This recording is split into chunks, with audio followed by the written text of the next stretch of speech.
Investor एक ही गलती को बार बार कर रहा है जिसके वजह से आगे जाके उनको लॉस भी हो सकता है और आज तो लॉस होना चालू भी हो गया है। 2025 के बजट में आपको कुछ भी ऐसा लगा कि डिफेंस स्टॉक में कुछ भी पॉजिटिव हुआ? देखिए, विजय केदिया जी एक बात बोलते हैं कि गवर्नमेंट का फोकस जिस सेक्टर के ऊपर हो हमें उसी सेक्टर में इन्वेस्ट करना चाहिए। 2025 के बजट में गवर्नमेंट ने डिफेंस स्टॉक के लिए कुछ भी नहीं किया है, डिफेंस पूरे सेक्टर के लिए कुछ भी नहीं किया है।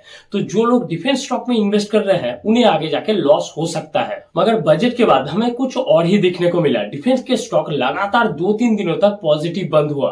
कौन खरीद रहे थे? देखिए, पिछले एक साल से मैं एक चीज देख रहा हूं कि जब भी सैलरी आती है लोगों को मंथ एंड में, उसी समय पे पीएसयू, डिफेंस, रेलवे, रिन्यूएबल, इन सब स्टॉक में रिटेल इन्वेस्टर का हेवी बाइंग आता है।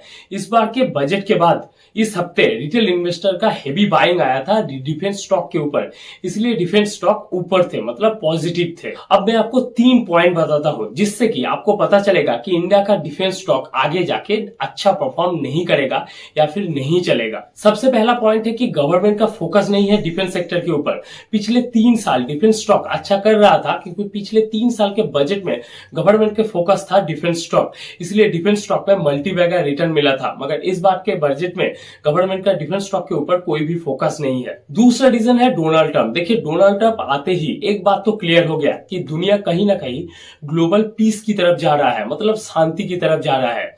क्योंकि देखिए, इसराइल और हमास का एक तरीके से लड़ाई रुक गया है, यूक्रेन और रसिया बात करने के लिए तैयार है जो पहले लड़ रहे थे। इसका मतलब ग्लोबल पीस की तरफ दुनिया जा रहा है। अब अगर दुनिया ग्लोबल पीस की तरफ जाएगा तो डिफेंस हथियार खरीदेगा कौन? भारत वैसे ही बहुत ही कम एक्सपोर्ट करता है। तीसरा रीजन है इंडिया आज भी एक एक्सपोर्टिंग कंट्री नहीं है, डिफेंस के मामले में इंपोर्टिंग कंट्री है। क्योंकि देखिए, इंडिया का 85% डिफेंस इक्विपमेंट आज भी रसिया से इंपोर्ट होता है, हम बहुत ज्यादा एक्सपोर्ट नहीं करते।